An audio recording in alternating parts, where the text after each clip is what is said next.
Does anyone else hate hearing their voice? I honestly do not know how radio announcers do their job. It would drive me crazy. Anyway, so for my paper, I decided to research organizational apologies, and I'm going to be teaching you a little bit about that. So for an overview, I'm first going to define the concept. I'm going to discuss other forms of explanations. I'm going to talk about the components that make up an apology. I'm going to discuss some moderating variables in relation to forgiveness. I'm then going to go on and talk about some antecedents and consequences of organizational apologies. We're then going to move to the second half of the paper, where I discuss some problems with the construct. I also discuss gaps in the literature. I propose ways to rectify those. I make suggestions for future research, and I end the paper by making some practical implications for offering apologies in organizational settings. So what is an organizational apology? It's an utterance intended to remedy social disruptions. It serves many purposes, but three of those are to resolve interpersonal disputes, to improve customer experiences, and to enhance leader effectiveness. There are two main types of organizational apologies.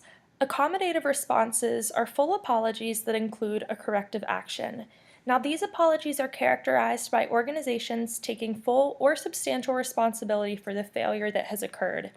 In an accommodative response, organizations offer a sincere willingness to repair the damage that has occurred on their behalf. Now, on the other hand, defensive responses, also known as partial apologies, in these responses, defensive responses, they offer justifications, excuses, and denials with the purpose of disassociating the organization from the failure or shielding the organization from criticism by minimizing the perceived extent of the damage. Throughout this paper, I'll mainly be discussing full apologies, and I'll be sure to clarify which one I'm talking about when I do. So on to other forms of explanations. Other than apologies, there are justifications and excuses. So an explanation is the act or process of making something clear or understandable. And apologies are not the only form of explanations that are used in organizational settings following transgressions. So with justifications, people usually accept full responsibility for the action, but they deny that it's inappropriate by identifying the attainment of some superordinate goal. So for example, people may justify running a red light by asserting that they were rushing an injured individual to the hospital and that time was critically important to save their life. Now, in the case of an excuse, people admit that the act in question is inappropriate, but they deny full responsibility for the action by citing some external reason and attempt to lessen the blame attached to the behavior. So, in another similar example, drivers may admit that running a red light, they may admit to running a red light and breaking the law, but different than justifications, in excuses, they will explain that they were required to do so because the 911 operator instructed them to transport the injured victim to the hospital as quickly as possible, and they were just following orders. So with apologies, there are three commonly accepted components to full apologies. So apologies can contain different elements or components, and these may affect how victims react to apologies. Scholars have focused on three primary moderating components that are particularly relevant to the current research on organizational apologies and forgiveness. So the first component is compensation. In this component of an apology, transgressors engage in behavior to nullify the transgression that they have inflicted upon the victim.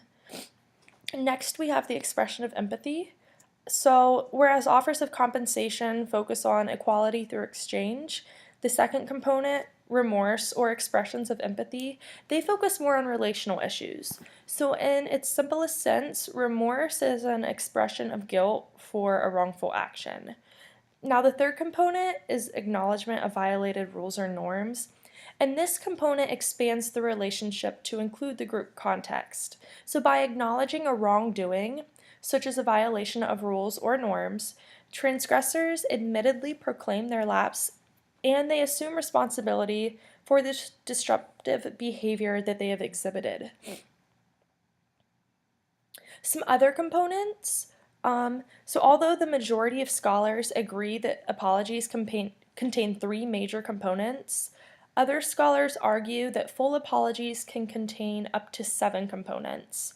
So along with the 3 components I just discussed, the additional 4 components are the approval of sanctions, the non-approval of one's own behavior, the disassociation from the misdeed, and the affirmation of obeying the rule in the future.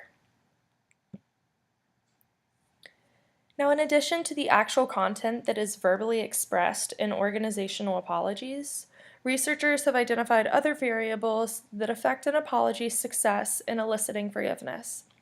Researchers have identified the sincerity of the apology, the existence of a procedural justice climate, and the source of the apology as all impacting the apology's success. Now, when I say apology success, I just mean how likely it is to elicit forgiveness. So now on to the antecedents. Knowing the factors that influence organizational apologies, it's important because organizations need to know what tools they have at their disposal when trying to compose successful apologies. So for instance, research has suggested that the success of organizational apologies in eliciting forgiveness, it's highly dependent on the type of transgression that has occurred. So forgiveness is less likely when offenders intentionally commit a transgression.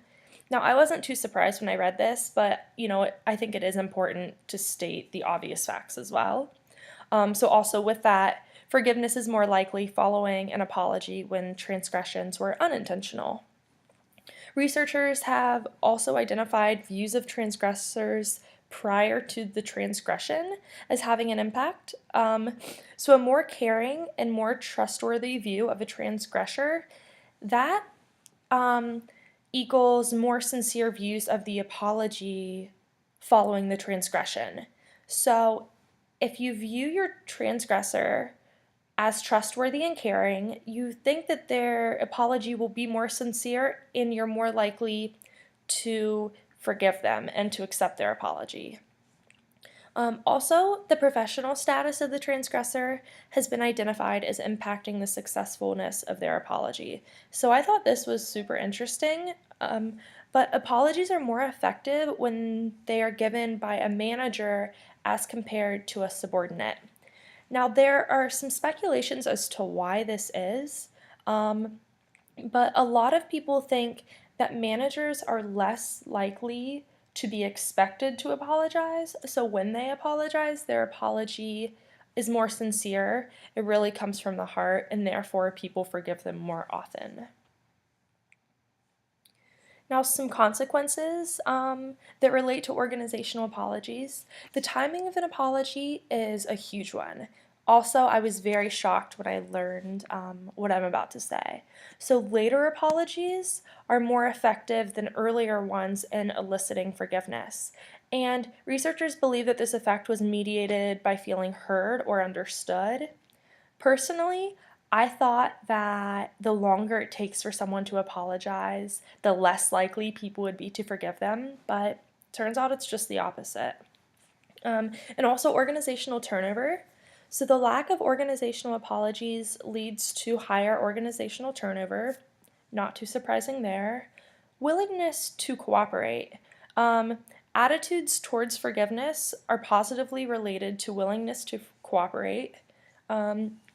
Attitudes towards forgiveness are positively related to perceptions of the organization's reputation, and also perceptions of the organization's reputation are impacted following a situation in which an organizational crisis results in an apology.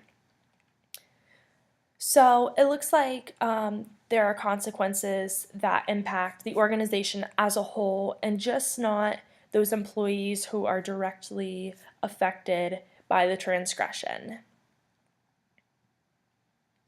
So on to the second half of the paper. Perhaps the largest and most concerning issue with the current state of organizational apology literature relates to the lack of conceptual clarity. Now, within an organizational context, the construct apology has been inconsistently defined and operationalized throughout the years, and no unifying definition of an apology exists. So, as I discussed earlier, a majority of the scholars agree that there are three components. Some scholars include a fourth component, promise of forbearance, but some scholars still claim that there are up to 7 components that must be included in a full organizational apology. So the lack of this conceptual clarity may cause systematic variance across studies that focus on the impact of apologies. Also, it causes problems when trying to generalize findings from one setting to another. So it's necessary for organizational apology researchers to always distinguish full apologies from partial apologies when conducting and documenting their research, so we know specifically what components they're looking at. Also, measures must be created for full apologies and partial apologies, so there's consistency in the constructs that are being used.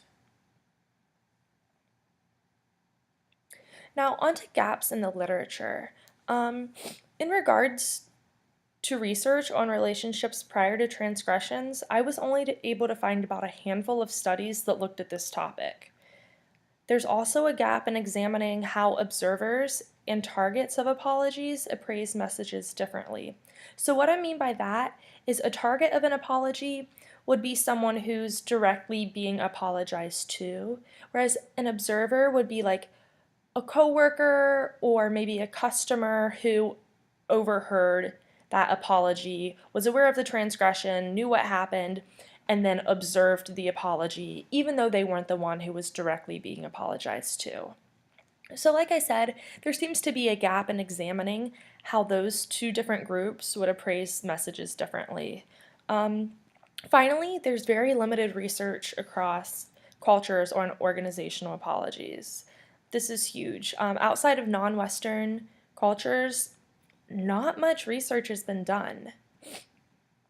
So in order to study the impact of transgressors and victim relationships prior to organizational apologies, researchers need to document the history of repeat offenses and the effectiveness of those apology outcomes. Also, researchers should probably study how observers and targets of apologies appraise these messages differently. In order to do this, delivery style and perceptions of sincerity across target groups should also be evaluated, because it appears from the research that I've done that they haven't yet. And finally, due to the lack of research in non-Western societies, we must be cautious before generalizing the findings that have been concluded in prior studies. So it'd be pretty advantageous of us to assume that these findings can be generalized to non-Western cultures. So an interesting question could be whether other behavioral strategies may be more effective in eliciting forgiveness in cultures of groups where apologies are not as common. So if apologies aren't as common in some areas, what else can these people do to elicit forgiveness following an organizational transaction? Researchers, they've indicated that apology training can be effective in crafting successful apologies. So researchers and organizations, they're questioning if this information should be translated into effective leadership trainings or like effective leadership programs. However, something that I thought of was before this decision is made, we really need to include effective before the decision has been made to include effective apology training and leadership programs, I think it's really important to consider the consequences that could result from such efforts.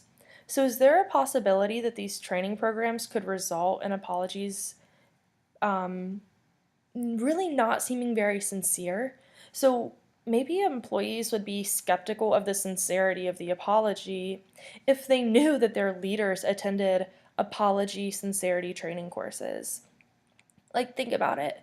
Something happens in your organization that you work for, and your boss comes to you and apologizes. How would you feel if you learned that a month prior to this, your boss went to this training that taught people how to compose apologies that seemed sincere, or apologies that were intended to elicit forgiveness?